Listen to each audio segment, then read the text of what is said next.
14. It's the senior team. He's dribbling the basketball at the end of the bench.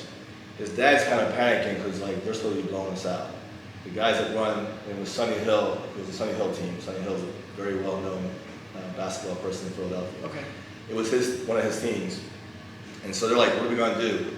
Kobe's got a basketball on the end of the bench, and he's talking all kind of trash to the seniors. Now, Kobe's a freshman, and he's telling the seniors, you guys are a bunch of bums. I can't believe if I was on the court, I would be killing these dudes right now. And the Kobe stories you hear, that was Kobe, the freshman, telling the seniors, you guys are a bunch of bums. I can't believe you're getting run by these dudes right now. You're lucky I'm out on the court. Listen, so I'm sitting there like, will someone tell this dude at the end of the bench to be quiet?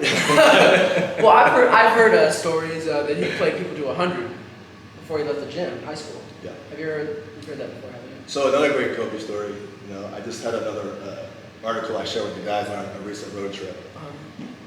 One of my best high school games, I played against All-American. He ended up going to Penn State. His name was Craig Collins, and he led the nation in free throw shooting his senior year in college. Okay. Had a bunch of pro tryouts.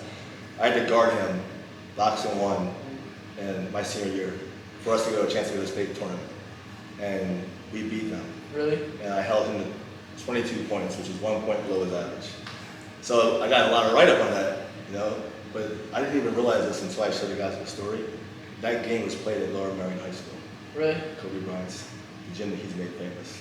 I think I made that gym famous before he did, so that was my best game. Do you have a Kobe story? Not the one on the end of the bench, but you have a game like Kobe's story. Or just a story from a Philly player in general.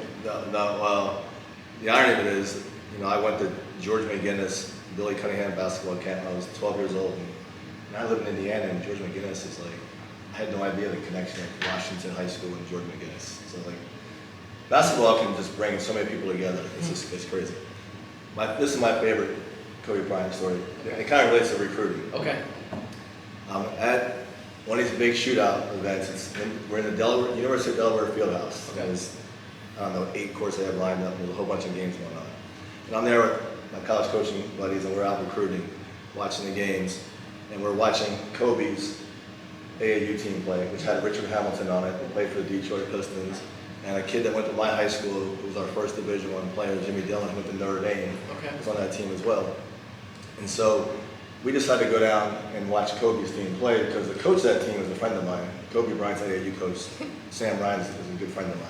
So we wanted to watch him play. And back then, you didn't have the lines set up the way they are now, where coaches had to sit in certain sections, you couldn't interact. So all the college coaches are sitting there watching Kobe play. It's a 16U game. And Kobe is just putting on a show.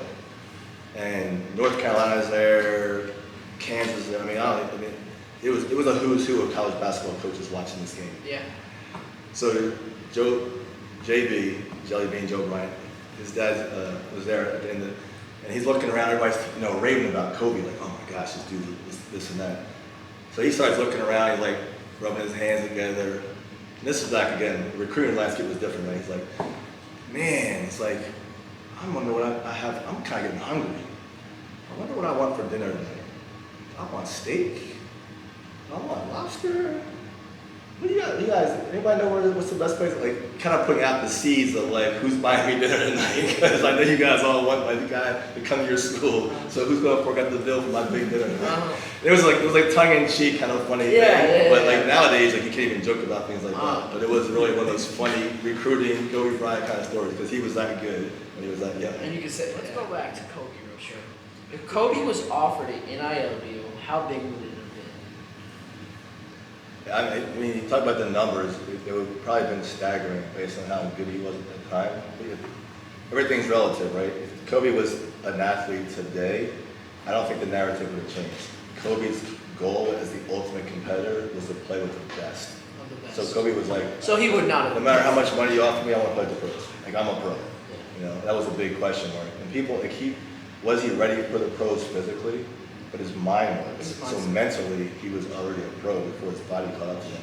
When he got to the league, then his body started to catch up. But Kobe was the ultimate competitor. So I would have said, you know, to answer your question, who knows how much money they would have thrown at him to get him to come to college. It would have been a staggering amount of money because he was especially for that time, because now you have to play everything else.